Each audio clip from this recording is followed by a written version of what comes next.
அந்த பையன் இந்த வயசுல கொடி பிடிக்கணுமா படிக்கணுமா சொல்லுங்க. இப்போ அது 10 வருஷம் கழிச்சு அந்த பையன் அவங்களோட இருப்பான். இதுக்குதான் வந்திருக்காங்களா? இத வந்து நின்னு பேசினவர் கேட்டிருக்கணுமா இல்லையா? ஐயா நல்லா புரிஞ்சுக்கோங்க ஐயா, நான் உங்களை எதுவும் தப்பு சொல்ல, வாக்கு சேகரிக்க வந்திருக்கேன். நான் அடுத்த தலைமுறைக்காக தான் இங்க வந்து நின்று பேசுறேன். அவங்கள ஒருத்தரா தான் வந்து பேசுறேன். நான் அதை புரிஞ்சுக்கோங்க. எல்லாருக்கும் அடிப்படை கல்வியும் வேலையும் கொடுங்க. அந்த தம்பி பாருங்க, சின்ன பையன் பாருங்க, தலையில தொப்பி போட்டு கொடி பிடிச்சுன்னு இருக்கிறான். அது அந்த பையனுக்கு என்ன வயசு இருக்கும்? இது தேவையா? அந்த தப்பை ஏன் பண்றீங்க? நீங்க தானே பண்றீங்க. இப்ப அங்க அவங்க 100 ரூபாய் கொடுக்குறாங்கன்னு போறீங்களே, அது தப்பு. அந்த 100 ரூபாய் வாங்கி நீங்க வந்து நிக்கிறதுக்கு அந்த இடத்துக்கு உங்களை தள்ளது யாரு? இத்தனை வருஷமா 20 வருஷமா ஆட்சி பண்ணவங்க தானே. உங்களுக்கு அடிப்படை தேவை வேலை எல்லாத்தையும் உங்களுக்கே சம்பாதிக்கிற திறமை கொடுத்திருந்தா நீங்க இப்படி வந்து நிப்பீங்களா? அந்த குழந்தைய பாருங்க, என்னப்பா வயசு உனக்கு? தம்பி உனக்கு என்ன வயசு? என்ன வயசுமா உனக்கு? என்ன வயசு? ஏதோ ஒரு கேப் இதெல்லாம் என்னன்னா இதெல்லாம் பொண்ணுக்கு குழந்தை பொண்ணு துண்டு போட்டு இருக்கு. யாருக்காக நான் போராடிட்டு இருக்கோம்? அடுத்த தலைமுறைக்காக போராடிட்டு இருக்கோம். என்ன பண்ணிட்டு இருக்காங்க இங்க எல்லாரும்?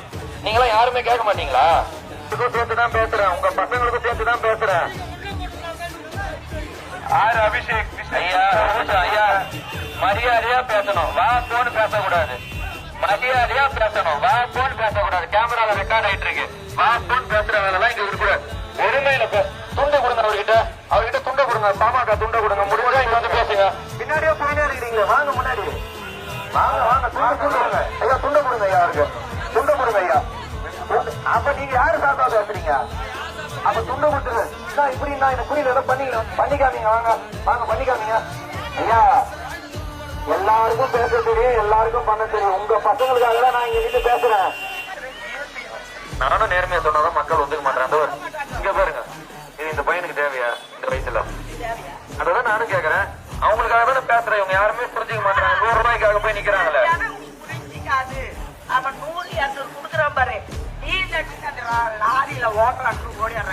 அது அப்படி உங்களை வச்சிருக்கிறதுனாலதான் நீங்க அப்படி போறீங்க. நீங்க படிப்பை கொடுத்துட்டீங்கன்னா அவங்க கேள்வி கேட்பாங்களா? அடுத்த தலைமுறை 100 ரூபாய் 200 ரூபாய் நீ என்னடா கொடுக்கறது? இருக்கிற இடம் வாங்கிக்கலாம், தப்பே இல்லை. அத வாங்கிக்கிட்டு கூட நம்ம எங்க செய்யணுமோ. சூப்பர். போடும், கையில போடும்.